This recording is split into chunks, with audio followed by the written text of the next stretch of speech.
Sesi mengaji, belajar Islam lebih dekat.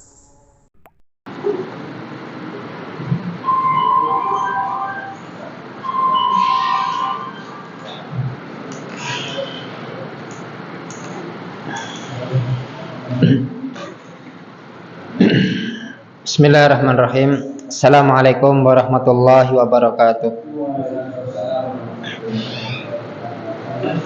Innal hamdalillah nahmaduhu wa nasta'inuhu wa nastaghfiruh wa na'udzu billahi min syururi anfusina wa min sayyiati a'malina.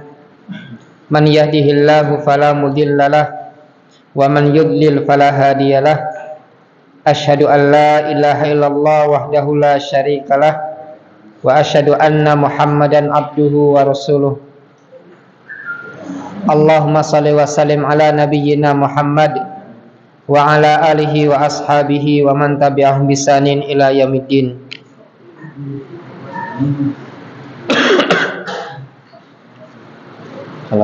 Terima kasih Pak.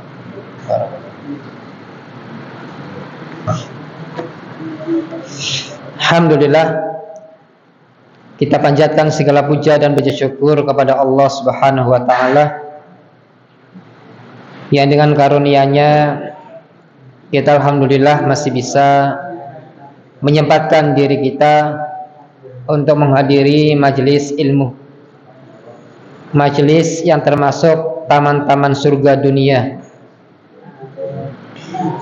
yang di dalamnya Allah Subhanahu wa taala berikan ketenangan dalam hati-hati manusia yang mereka berada di dalam majelis ilmu. Dan alhamdulillah, segala puji bagi Allah Subhanahu wa taala karena kita masih diberikan nikmat untuk beribadah kepada Allah Subhanahu wa taala dengan secara berjamaah.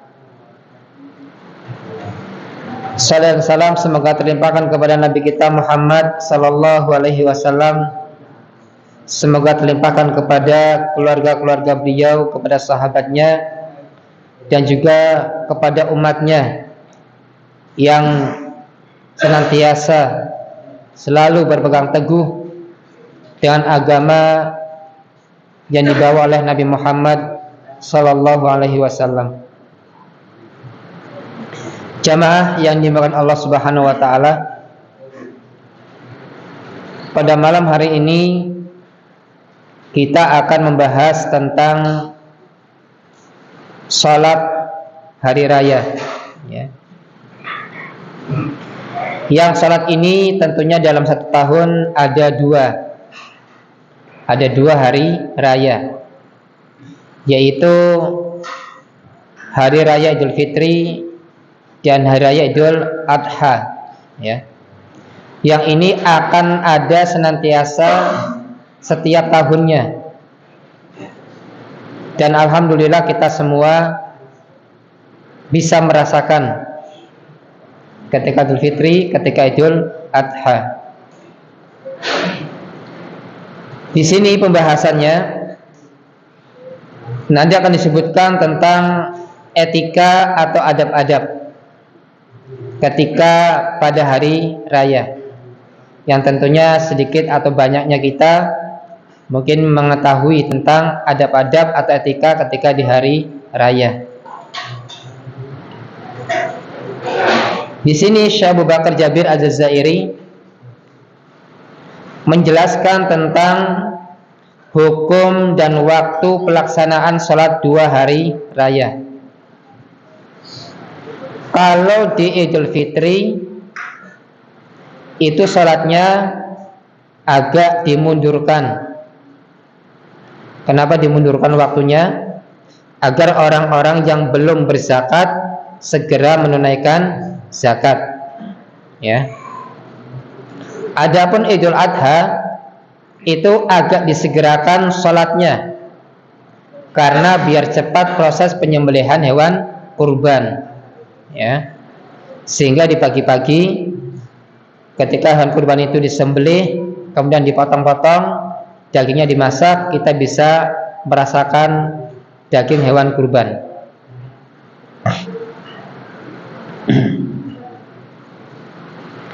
Di sini sudah pernah kurban semua ya? Alhamdulillah. Terutama kurban perasaan ya. Itu nomor 1. Yang belum bisa berkurban, semoga Allah mudahkan ya. Di sini beliau menyebutkan tentang hukum dan pelaksanaan sholat 2 hari raya. Pernah kejadian, ya saya pernah lihat di YouTube itu, mungkin orang belum pernah sholat hari raya, ya. Kalau di rakaat pertama takbirnya berapa kali, Pak? 7 kali, ya. Kalau di rakaat kedua berapa kali? 5, ya. Nah, takbir di sini juga ada perbedaan dari para ulama. Apakah takbir ke-7 itu termasuk di dalamnya takbiratul ihram? Jadi takbiratul ihram itu dihitung 1 ataukah tersendiri? Ya. Nah, wallahu a'lam, yang paling rajih takbiratul ihram itu adalah pembuka sholat. Jadi itu tersendiri, ya. Allahu Akbar itu takbiratul ihram, kemudian dilanjutkan dengan 7 takbir, 7 kali takbir, ya. Baru yang kedua, rakaat kedua 5 kali takbir. Setelah takbir bangkit dari ya sujud. Di sini kata beliau, ya, adapun sholat 2 hari raya yang dimaksud adalah Idul Fitri dan Idul Adha. Jadi kita itu harus harus punya ilmunya tentang 2 hari raya ini. Jangan sampai hanya kita senang, tapi tidak tahu tentang sunnah-sunnahnya. Padahal ketika kita di antara etika atau adab, ketika seseorang itu menghadiri sholat Id, dia ketika pulang melewati jalan yang berbeda, itu sunnahnya. Tapi kan kebanyakan orang kan tidak tahu. Jadi kalau antum misalkan ini di sini didirikan sholat Id, antum lewat jembatan sini, ya lurus sama masjid ini. Nanti ketika sudah selesai sholat Id, pulang, antum cari jalan yang lain. Sunnahnya, walaupun rumahnya di situ, ya dekat, tapi muter dulu. Dalam rangka apa ini? Dikemungkinkan hikmahnya adalah biar kita itu bertemu dengan kaum muslimin yang lain. Ya, jangan cuma itu aja, tapi tetangga sana tidak kenal. Ya, ketemunya misalkan sebulan sekali atau setahun sekali, ya, atau tidak pernah ketemu ya 1 tahun. Biar kita bisa bertemu dengan saudara-saudara yang lain. Nah, sunnah seperti ini banyak yang tidak tahu. Mungkin terkecuali tidak ada jalan yang lain. Cuma itu jalan satu-satunya. Nggak mungkin antum ini jembatan, ketika datang lewat sini antum ke sana jebur, ya, jebur kali, nggak mungkin. Ya.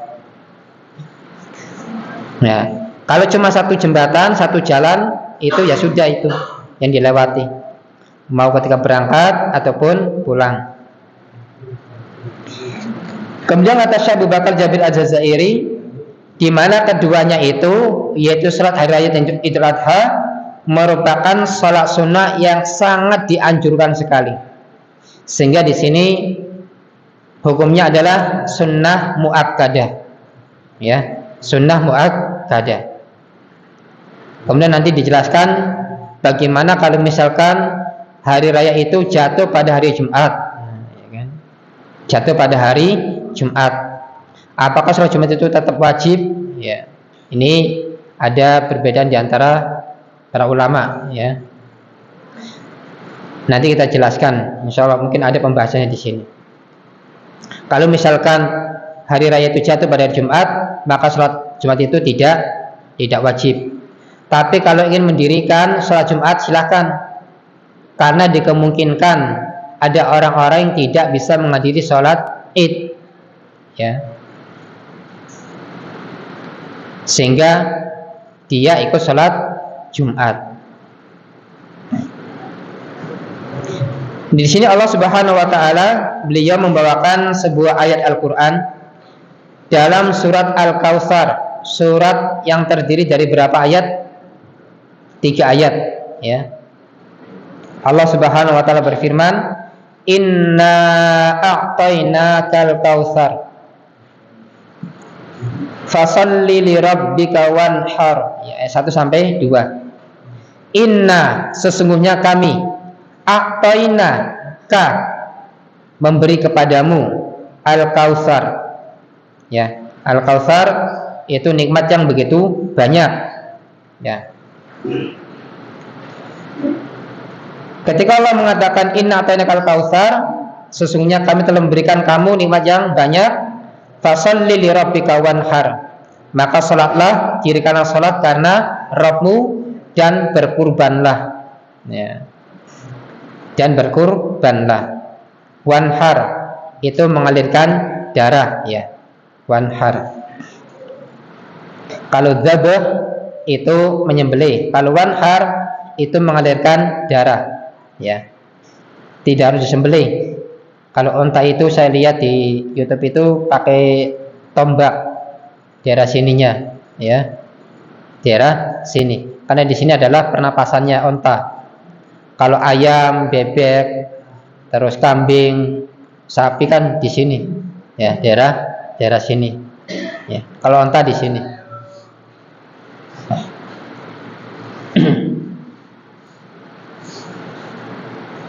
Nah, jadi di sini kalau kita diberikan oleh Allah Subhanahu wa taala kenikmatan harta yang melimpah, jangan pelit untuk berkurban, ya.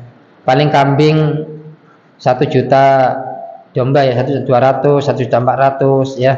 Syukur-syukur bisa beli kambing Jawa yang 3 juta, ya, bisa 5 juta. Kalau kurbannya itu bagus, lebih bagus, maka itu lebih baik, ya.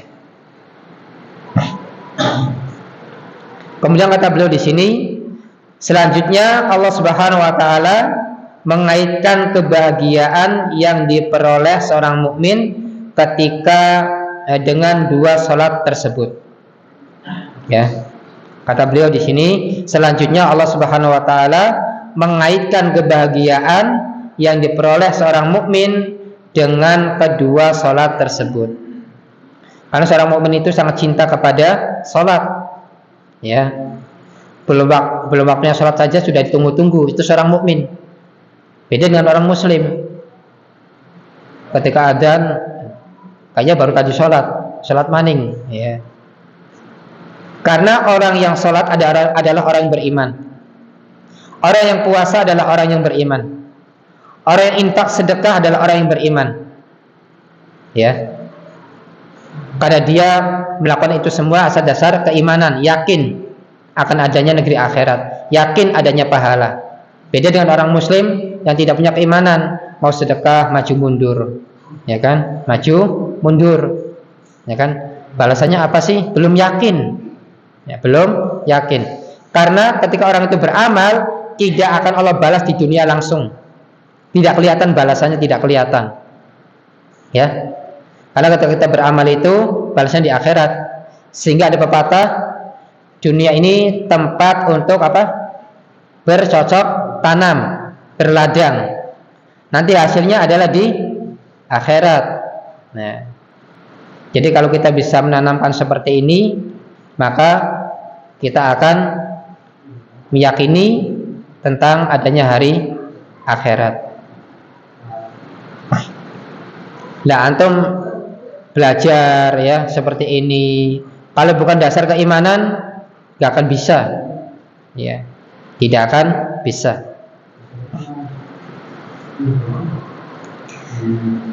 Kemudian beliau membawakan sebuah ayat Al-Quran di sini, yang insya Allah ini juga antum sudah hafal semua, ya, surat Al-A'la ayat 14 dan 15. Qad aflaha man tazakka wa dzakara asma rabbih fasalla, ya. Qad aflaha man tazakka, sungguh beruntunglah orang yang membersihkan diri. Kita banyak dosa, banyak maksiat, mulai dari tangan, jari-jari, lisan, pendengaran, mata, bahkan kemaluan, ya, berzina dan sebagainya. Maka orang yang bertobat, membersihkan dirinya, itulah orang yang akan beruntung. Tapi kita tidak boleh menganggap diri kita itu suci. Sehingga Allah mengatakan dalam Al-Quran surat An-Najm kalau nggak salah, fala tuzakku anfusakum, janganlah kalian menganggap dirimu suci, terbebas dari kesalahan, maksum, ya. Nabi SAW memang orang yang maksum. Tapi maksum di sini pengertiannya gimana, Pak? Kalau maksum di sini pengertiannya, apakah Nabi tidak pernah salah? Nabi pernah salah nggak? Pernah. Tapi maksum di sini kan maksudnya ketika Nabi berbuat kesalahan, satu perbuatan kesalahan, Nabi tidak akan mengulang kedua kalinya dengan kesalahan yang sama. Maksum, ya. Dan kesalahan Nabi itu Allah maafkan, dosanya Allah hapus langsung. Sehingga ketika Nabi SAW ditanya oleh istrinya yang bernama Aisyah, ya, ketika salat tahajud sampai kakinya itu sakit, ya, diriwayatkan bengkak, ya, maka Aisyah mengatakan, bukankah, kenapa engkau melakukan seperti ini ya Rasulullah? Bukankah Allah telah mengampuni dosamu yang telah lalu, atau yang barusan, atau yang akan datang? Aisyah tahu. Nabi SAW menjawab, afala akuna abdan syakura, tidakkah aku ingin menjadi hamba yang bersyukur? Coba Pak bayangin, Nabi mengaplikasikan rasa syukurnya itu dengan banyak ibadah kepada Allah, ya. Jadi kalau antum punya banyak harta, jangan pelit untuk sedekah. Kalau punya tenaga, jangan malas untuk membantu orang lain, ya. Wa dzakara asma rabbih fasalla, dan mengingat nama Rabbmu, dan mengingat nama Rabbnya. Fasalla, lalu dia salat. Karena orang yang salat adalah orang yang ingat kepada Allah Subhanahu wa taala. Antum salat nggak mungkin lupa sama Allah, ya kan? Karena orang yang salat adalah orang yang ingat Allah, ya. Ada nggak orang yang salat dari awal sampai akhir tapi tidak memikirkan akhirat, tidak memikirkan Allah? Mungkin ada. Dari awal pertama takbir hanya cuma bacaan-bacaan, tapi dia tidak ingat Allah, tidak ingat akhirat, ya cuma hanya gerakan bacaan. Hatinya itu tidak tertuju kepada Allah Subhanahu wa taala. Maka di sini dia sholat tapi lalai, ya. Dan pahalanya berbeda tentunya. Sehingga Nabi SAW mengkabarkan kepada kita, ada orang yang sholat, sama-sama sholat tapi pahalanya berbeda. Ada yang memang dapat full satu penuh, ada yang dapat setengahnya pahalanya, ada yang dapat seperempatnya, ada yang dapat sepertiganya, bahkan ada orang yang sholat tidak dapat pahala sama sekali, ya. Dia sholat tapi tidak dapat pahala, ya mungkin karena riya, ya, atau sholatnya itu ya asal-asalan, ya.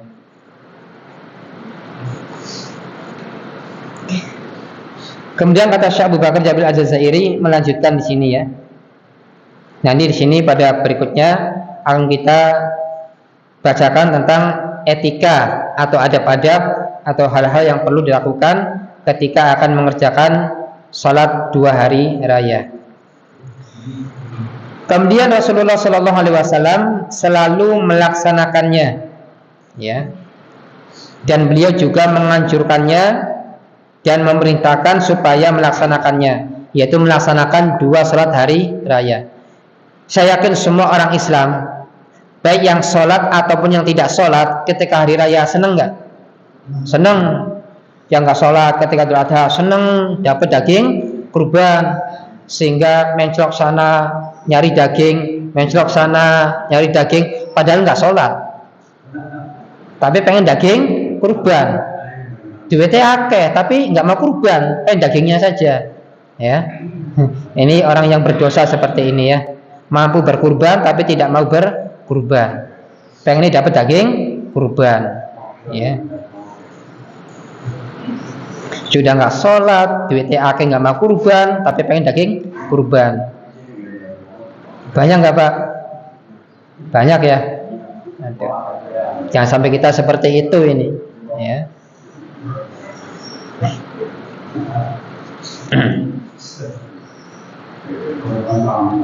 Dalam pelaksanaannya, Nabi Shallallahu Alaihi Wasallam itu mengerahkan segenap para wanita dan anak-anak kecil.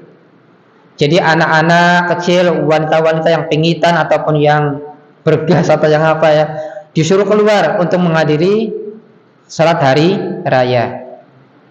Tentunya bagi wanita yang sedang haid, sedang nifas, mereka tidak ikut salat karena mereka tidak boleh salat bagi wanita yang haid ataupun nifas. Nah, terus gimana Pak Ustadz? Cuma duduk dengerin khutbah. Jadi duduknya ini mendengarkan khutbah nasihat, ya. Jadi Nabi SAW mengerahkan, ayo semuanya. Makanya kenapa sholat hari raya itu dilakukan di tanah lapang, supaya itu apa? Bisa menampung banyak orang.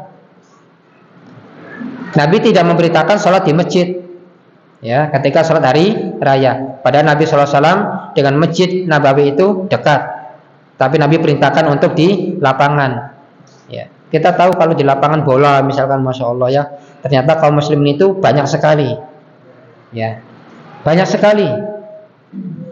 Tapi musola kecil yang datang kok sedikit, ya. Aslinya banyak, ya kan? Aslinya banyak. Ya.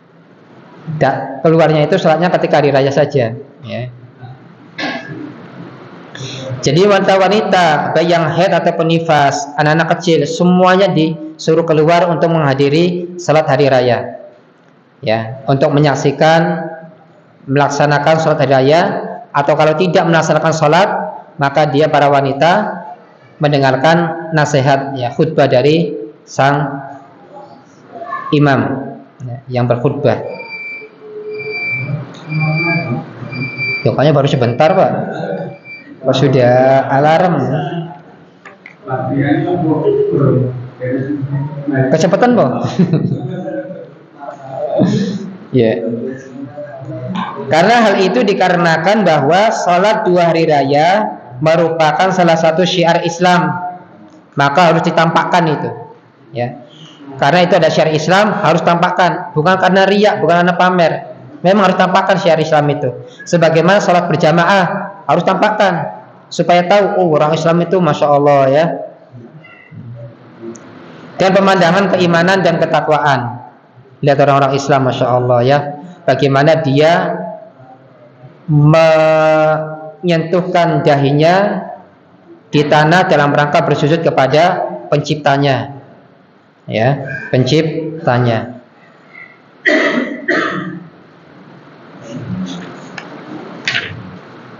Satu halaman belum selesai Pak, ya.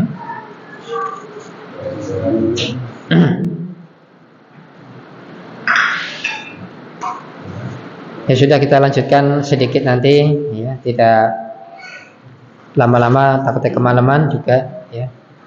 Setelah salat Isya insyaallah taala. Subhanakallahumma bihamdika asyhadu an la ilaha illa anta astaghfiruka wa atubu ilaik. Wassalamualaikum warahmatullahi wabarakatuh.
Cek, cek.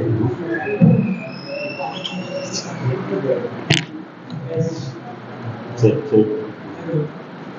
Kurang kencang suaranya.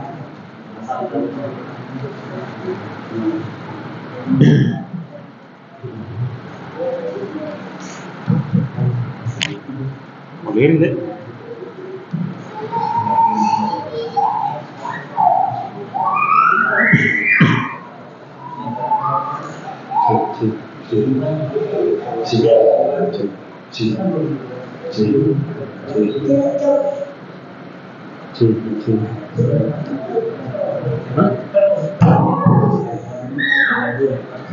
Bikin itu tuh.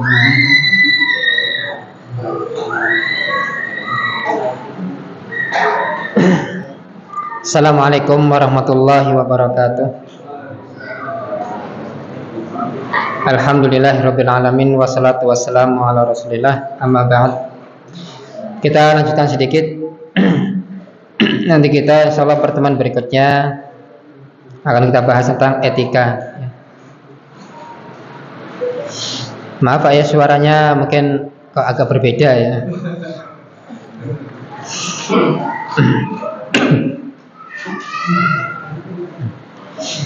Sekarang sini kata Syekh Abu Bakar Jabil Al-Jazairi,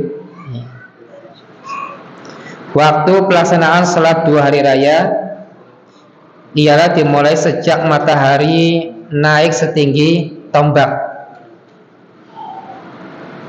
Ya.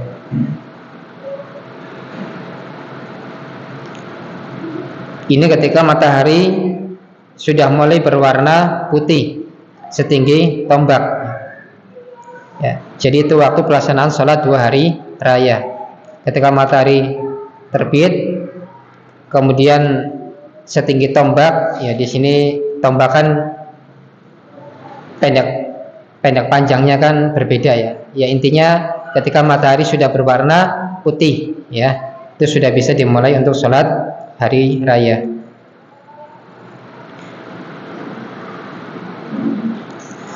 Di sini kata beliau, adapun yang lebih utama, yang lebih afdal dalam pelaksanaan salat hari raya kurban, terutama di sini beliau menyebutkan waktu pelaksanaan salat hari raya kurban yang paling utama itu dilaksanakan pada awal waktunya, sehingga memungkinkan orang-orang menyembelih binatang kurban mereka dengan segera.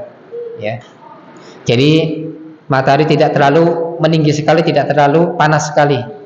Ya, yang penting matahari sudah mulai putih warnanya, disegerakan. Sedangkan waktu pelaksanaan salat hari raya Idul Fitri itu ditangguhkan, artinya dimulurkan sedikit dari waktu pelaksanaan salat hari raya kurban. Jadi kalau raya kurban itu disegerakan, ya. Kalau Idul Fitri itu agak molorkan sedikit waktunya. Contoh misalkan kalau hari raya Idul Adha salat idnya itu jam 6:15 misalkan, yang mana matahari sudah meninggi setinggi tombak, salat Idul Fitri itu ya dimolorkan jam 6:30 misalkan, ya jam 6:30 atau pokoknya jam 6:15 lebih lah, ya jam 6, ya anggap aja 6:30 lah gitu, ya. Sehingga memungkinkan orang-orang itu mengeluarkan zakat mereka. Waduh, saya malam-malam belum berzakat ini, tapi salat id belum dimulai. Ini untuk memberikan kesempatan kepada orang-orang yang belum zakat agar dia berzakat. Jadi zakat fitri itu bisa melalui ya titipkan ke panitia misalkan, karena panitia mungkin orang sini tahu mana orang-orang yang fakir miskin, ya. Atau bisa juga kita langsung menemui orangnya, gedor-gedor pintu, ketok-ketok pintu, assalamualaikum, kasihkan. Dan kalau bisa ngasihnya itu yang banyak, ya. Misalkan kita sekeluarga ada 5 orang misalkan, ya suami, istri, anak 3 misalkan. Ternyata di situ ada orang miskin, mungkin anaknya juga banyak, kasih ke sana semua, tidak apa-apa. Ini zakat dari kami sekeluarga. Jangan sampai ngasih zakat ini 3 kilo, ini 5 kilo, belum 1 minggu habis berasnya. Belum ada 1 minggu habis. Sekarang beras mahal, minimal 12.000 per kilo ya. Lah Bapak Ustaz tahu sering beli beras. Ya, paling minimal saya kalau beli beras itu 12.000 per kilo.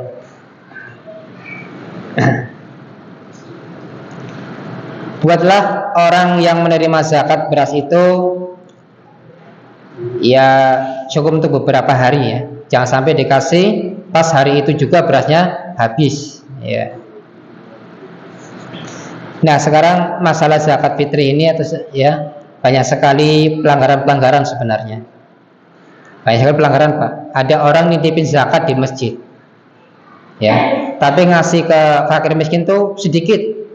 Sisanya buat kas masjid katanya. Zakatnya. Ini nggak boleh. Ini tidak boleh. Ini haram. Ya. Sisanya buat kas masjid, nggak boleh. Masjid tidak berhak untuk dikasih zakat fitri. Nggak ada itu contohnya. Ya, dan tidak ada dalil-dalilnya, ya. Tidak ada. Kan banyak tuh kayak gitu tuh, ya. Berasnya dijual, uangnya buat kas masjid, ini nggak boleh. Ya. Pokoknya zakat fitri kasihkan ke semua orang, fakir miskin sampai habis sudah. Ya. Ini panitia-panitia yang memang harus dinasehati seperti ini nih, ya. Ketika zakat fitri itu masjid itu menerima zakat agar sebagai uang kas masjid. Nah, di sini karena Nabi Shallallahu Alaihi Wasallam pun melakukannya demikian, ya, melakukan demikian yang tadi tentang sholat Id, ya, Idul Fitri, Idul Adha. Jundab, ini sahabat Nabi Shallallahu Alaihi Wasallam radhiyallahu taala anhu berkata, "Kana Nabi Shallallahu Alaihi Wasallam yusalli binal fitra wa syamsu ala qaidi rumhaini wal adha ala qaidi rumhin."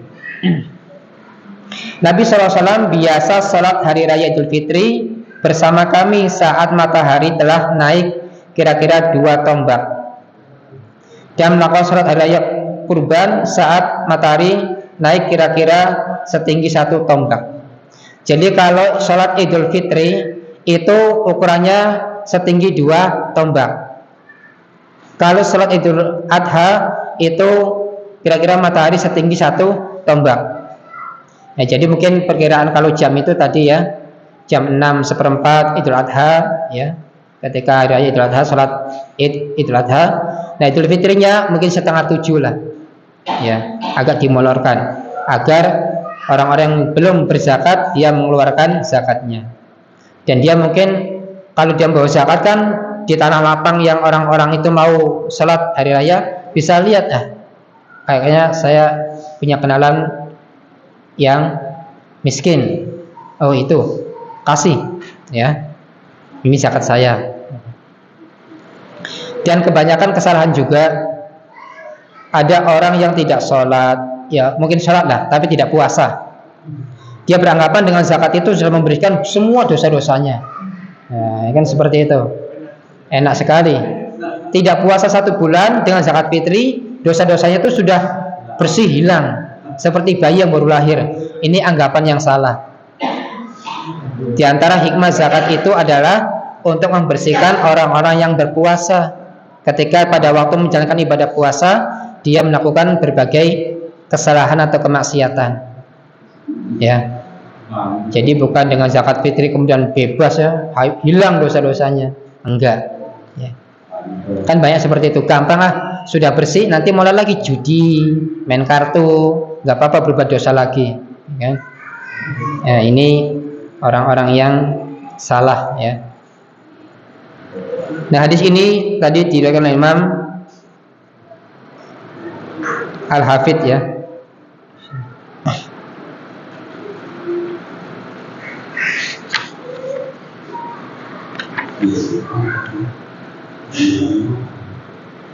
Mungkin sampai sini jamaah sekalian.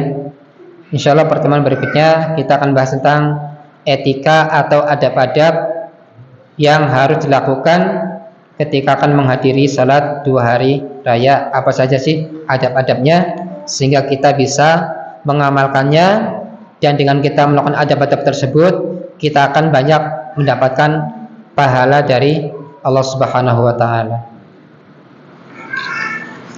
Mungkin ada yang mau tanyakan berkaitan dengan tema ataupun yang lain.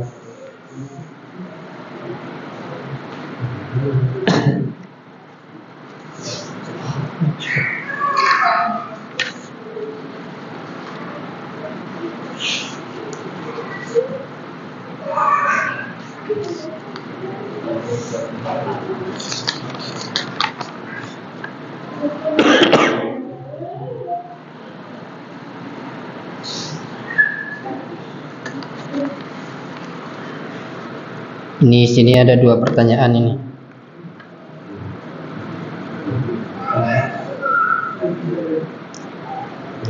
Nanti kalau saya bisa jawab, saya jawab. Kalau tidak, ya nanti tak tanyakan ke yang lainnya.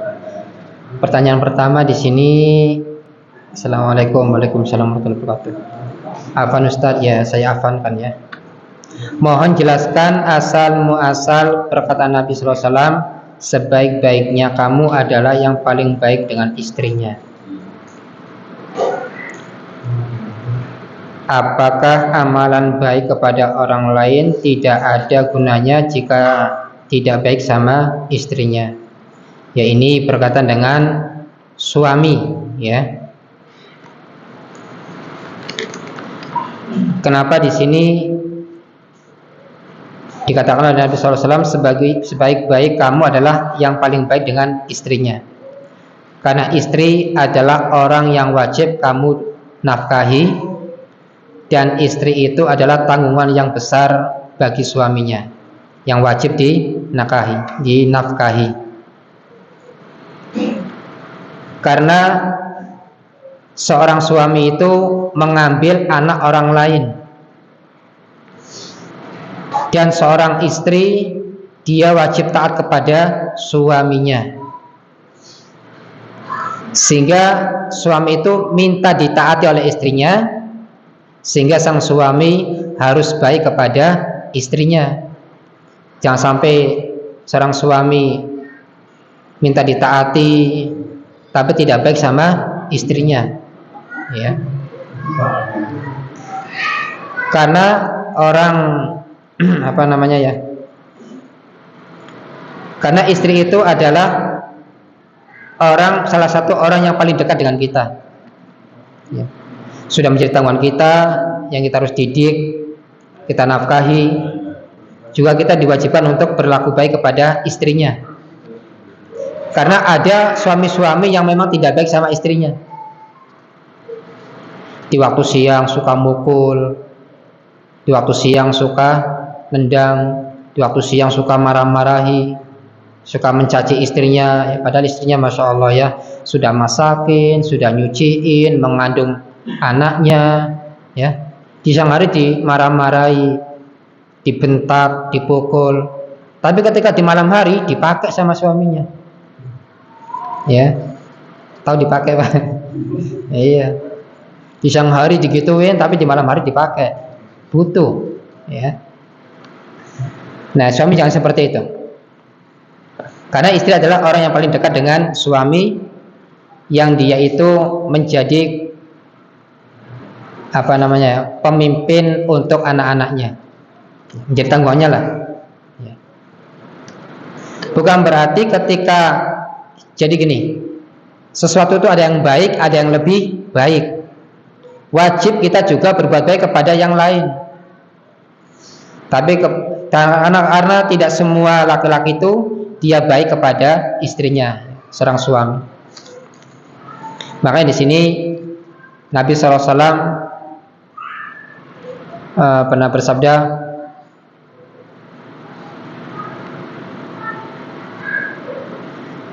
sebaik-baik kalian adalah orang yang baik kepada keluarganya.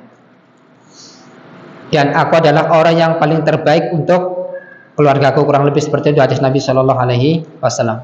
Nabi adalah orang yang paling baik untuk keluarganya, istri, anaknya, ya. Jadi bagi para suami, ya, terutama saya sendiri nih ya, karena istri adalah menjadi tanggungan kita. Yang istri itu masya Allah ya, harus taat sama suami. Tidak termasuk taat kepada suami itu bagian dari durhaka kepada suami, sehingga tidak taat istri kepada suami termasuk kedurhakaan, dosa besar, ya.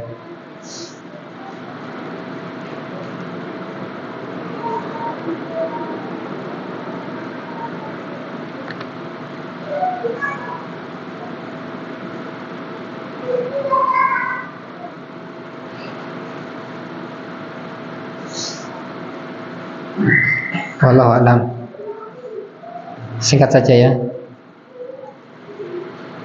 Kalau saya jawab panjang itu bisa nyampe jam 8 nanti. Jadi intinya seorang laki-laki itu adalah orang yang mengambil anak orang lain.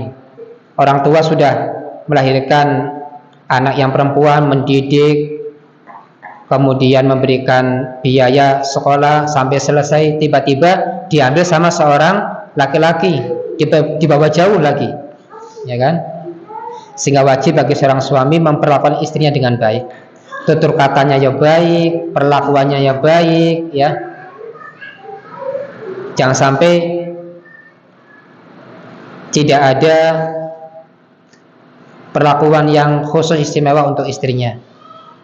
Sekali-kali kasih hadiah untuk istrinya ya, karena udah capek lelah di dalam rumah ya, kerjaannya banyak istri itu. Karena saya mendapati beberapa laki-laki itu masya Allah ya, sama istrinya dijambak, dipukul ya, karena berbuat sedikit kesalahan. Kecuali kalau memang istrinya selingkuh, nah ini ya, selingkuh sama suami orang. Jangan sampai balasannya suami selingkuh lagi. Yang kedua, kenapa adab didahulukan sebelum ilmu? Iya, karena di antara adab, jadi al ilmu qabla al qaul wal amal, ilmu itu didahulukan sebelum perkataan dan perbuatan. Karena sebelum orang itu menuntut ilmu, jadi antara adab-adab ilmu itu banyak. Saya punya bukunya itu di rumah tentang adab penuntut ilmu, adab-adabnya. Yang pertama, di antara adabnya itu harus ikhlas dalam menuntut ilmu. Jadi kita belajar ilmu agama itu tujuannya apa? Apakah dengan kita belajar agama itu nanti tujuannya ingin mencari dunia? Karena ada orang-orang belajar agama, tapi ketika sudah belajar agama, tapi tujuannya untuk mendapatkan dunia, ya, ceramah kesana kemari, misalkan ingin mendapatkan uang, misalkan, ya, ingin mendapatkan amplop. Bahkan ada seorang yang ketika ceramah dia menggunakan tarif, ya, berarti ini orang yang menjual agamanya untuk dunia, ya. Kalau tidak bayar sekian, saya nggak akan datang untuk ceramah, misalkan. Ini tujuan ceramah itu apa sih? Memberikan pemahaman agama yang benar kepada umat, supaya umat itu tahu, paham agama. Bukan tujuannya cari duit. Dan bagi orang yang berceramah menyampaikan agama, ya ketika dikasih amplop, itu bisa diterima, bisa ditolak. Tapi kebanyakan diterimanya. Kebanyakan diterimanya. Walaupun ada ustadz-ustadz yang masya Allah ya, datang ke sini, misalnya datang kajian, ngisi kajian dengan biaya sendiri, pulang dengan biaya sendiri, makan juga dengan biaya sendiri, tidak mau dikasih. Ya, jadi adab, jadi banyak nih, Kalau ini kita bahas tentang adab didahulukan sebelum ilmu, maka ini pentingnya di dalam Kitabul Ilmi yang ditulis oleh Syekh Muhammad bin Shalih Al-Utsaimin. Kemudian juga bagi ada penuntut ilmu, dia menghormati gurunya, ya. Ketika di majelis ilmu tidak ngobrol, ya. Sebenarnya banyak, ya. Makanya kenapa adab itu didahulukan sebelum ilmu. Ya, adab juga bagian dari ilmu sebenarnya, ya. Nggak mungkin kita akan beradab kalau kita tidak punya ilmunya, ya.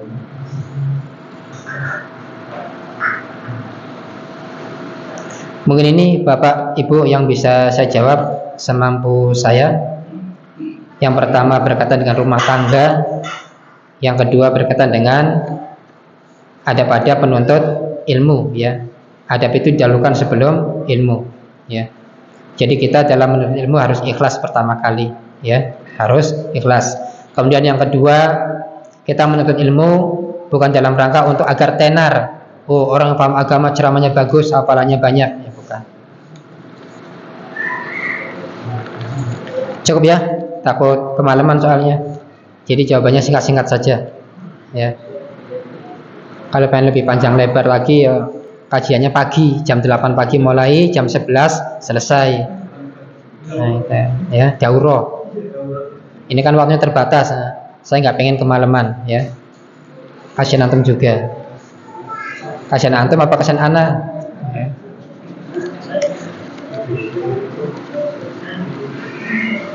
Cukup ya sampai di sini, ya. Udah mau jam 8. Nggak ada lagi? Kalau nggak ada, kita cukupkan sampai di sini. Kita tutup dengan doa kafaratul majelis. Subhanakallahumma bihamdika asyhadu an la ilaha illa anta astaghfiruka wa atubu ilaik. Wassalamualaikum warahmatullahi wabarakatuh.